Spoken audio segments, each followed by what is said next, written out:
আমার জায়গায় আজ অন্য কেউ হলে মানে হার্টটা ব্লক হয়ে যেত, একটু পরেই বুঝতে পারবে। এই দেখো, সকালে তো আমি তখন চা বানাচ্ছিলাম, পাখি এত কিচিরমিচির করছিল, এসে দেখি সিঁড়ির সামনে বড় একটা, এই যে দেখতে পাচ্ছ, এটাই সিঁড়ির সামনে এসেছিল। তো আমি আমার বেরোনোতে তারপরে এই যে তড়িঘড়ি করে সে ছুটলো কদম গাছের এদিকে, ওই পাশ দিয়ে বেরোনোর চেষ্টা করলো, পারলো না, এই যে এই ফুকা দিয়ে বেরিয়ে গেল। ও বছরে ওকে দু একবার দেখা যায় গরম পড়লেই। আগে খুব ভয় পেতাম, এখনও পাই একটা ভয়, যে ঘরে যেন না ঢোকে, কারণ এরাও হচ্ছে প্রাকৃতিক ভারসাম্য। আর এটা হলো দাঁড়ার সাপ, আগে একটু ছোট ছিল, এখন অনেক বড় হয়ে গেছে। আর যে দিন থেকে গরমটা এত অতিরিক্ত পড়েছে, বিছানায় শোয়াই যাচ্ছে না। আজ পাকায় শুয়েছিলাম আমরা সবাই, মেয়েকে বিছানায় দিয়ে আমিও বাইরে জামাকাপড় উঠাতে চলে আসলাম, যেহেতু বাইরের কাজ করবো তাই বিছানায় শুয়ে মাথাটা যন্ত্রণা করছিল, তো তাই আর ব্লগ করেছিলাম, শেয়ার করতে পারিনি। আর এতটা পরিমাণে বাইরে হাওয়া চালিয়েছে, দেখতে পাচ্ছ সারা উঠোন পাতা পড়ে ছড়িয়ে ছিটিয়ে আছে। তো আমি এখন উঠোনটাকে ঝাড় দেবো। তো তোমাদের সকালে যেটা দেখালাম, গরম পড়লেই জানো তো 2-3 বার দেখাই যায় এদেরকে। এর আগে একবার ঢুকেছিল, আমি কোনোবার তোমাদের সঙ্গে শেয়ার করিনি, আজকেই শেয়ার করলাম। আমার ব্লগে তোমরা দেখতে পেলে, কারণ ওকে আমি মাঝে মধ্যেই দেখতে পাই, কিন্তু কোনো দিন শেয়ার করি না। আর এর আগের দিনও আমি বলেছিলাম, দেখাইনি তোমাদের, তো ভাবলাম চলো তোমরাও হয়তো ভাববে যে আমি কন্টেন্টের জন্য যেরকম হয়তো মিথ্যে কথা বলি কি না, তো সেই জন্য তোমাদের দেখালাম। তো এটাই আর একটা আছে, ওকেও দেখা যায়। বিকেলে বাচ্চারা এখানে খেলছিল, আর এখানে তোমাদের দাদাভাই সন্ধ্যার দিকে আবার কথা হচ্ছে তোমাদের সঙ্গে। সন্ধ্যার দিকে তোমাদের দাদাভাই আম, বিস্কুট, ডাল এসব নিয়ে এসেছে। তোমরা বন্ধুরা সকলে কেমন আছো? আশা করছি ভালো আছো। তো রান্নাঘরে আজকে নতুন রাঁধুনি রান্নাঘরে এসেছে, কিচ্ছু খুঁজে পাচ্ছে না। লাইটার তোমাকে দেখছে, ওই যে লাইটার দেখো, ওই যে। এখন রান্না করবে বড়মশাই ডাল। তো পৃথিবীর সব থেকে নির্লজ্জ সম্পর্ক হলো এই যে স্বামী আর স্ত্রী, দুইজনের নির্লজ্জের মতো এই আর পৃথিবীতে কোনো নির্লজ্জ মানুষ হয় না।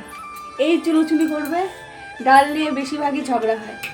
তো একদিন ডাল নাকি আমার ভালো হয়, আর একদিন ভালো হয় না, মানে বাকি সব রান্নাই ভালো হয়, ডালটা নাকি আমি ভালো করতে পারি। তো যাই হোক, তো দেখা না করি তখন তো আমার কেউ হেল্পার থাকে না। এই দেখো সব বাসনের ঝুড়ি, এখানে দেখো এক ঝুড়ি বাসন, তাও আমাকে আগায় দিতে হবে। ডাল কেসে নেওয়া হবে। বলছিলাম আপনাদের হোটেলে কী কী পাওয়া যাবে আজ? আজকে মুসুর ডাল, আলু ভাজা, আর বাস এটাই হাত ভালো। লেবু চুরছে বন্ধুরা। পেঁয়াজ বানাচ্ছে, পেঁয়াজ, ভাত, আলু বানিয়ে দিয়েছিলাম, শুধু ভাজতে পারিনি, আর আলু বেগুন সিদ্ধ দিয়েছিলাম। এতটা খারাপ লাগছিল তো পরে শুয়ে পড়েছিলাম। বাচ্চাদের খাওয়ানো, তোমার দাদাভাই খাইয়ে দিয়েছিল, পরে রাত্রি 11টার দিকে উঠে তারপর ভাত খেতে দিয়েছিলাম তোমার দাদাভাইকে। তো এই গরমে গন্ধরাজ লেবু, মুসুরির ডাল, আলু একটা সিদ্ধ দাও না, একটা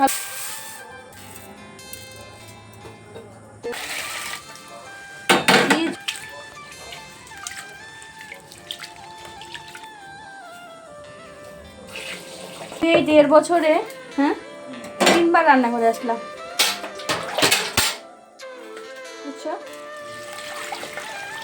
কারণ এর আগে একদিন মাথা ব্যথা করতেছিল, সেদিন, আর কালকে, আর আজকে, বুঝছো? ইয়েস। আমি ধুলেও তো আলুগুলো কালো হয়ে যাবে, একটু জল দিয়ে বানাইলে তাহলে আলুগুলো কালো হয় না, তাহলে কেমন একটা কালচে কালচে হয়ে যায়।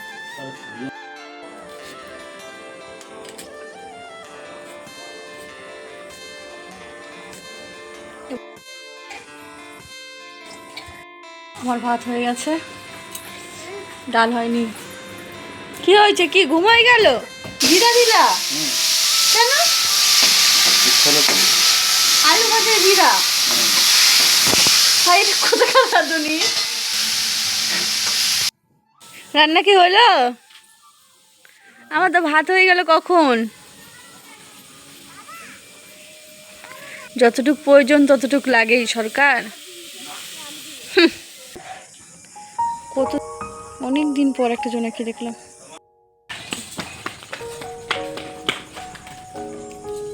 রান্নাটা কেমন হয়েছে? ওষুধ খাইতে হবে, বাজে এখন 9:15। তো তোমাদের ভাবলাম আমি ডাল খাওয়ার ভিডিও দেবো, যে কেমন হয়েছে রিভিউ দেবো। তো সেইটা দেখতে হলে তাহলে আজকের ভিডিওটা আমার ক্যান্সেল হয়ে যাবে, ভিডিও আর দিতে পারবো না। কারণ এখন স্নান করবে, তারপরে ঘরে আসবে, সেই 10টা 10:30 বেজে যাবে আমাদের খেতে, 11টা বাজতে পারে। আজকের ব্লগটা আর বেশি বড় করবো না, এখানেই শেষ করছি। সকালে ভালো থেকো, সুস্থ থেকো, আর ভিডিওটা ভালো লাগলে লাইক সাবস্ক্রাইব করে অবশ্যই পাশে থেকো। আবার দেখা হচ্ছে নেক্সট দিন নেক্সট ব্লগে। টাটা।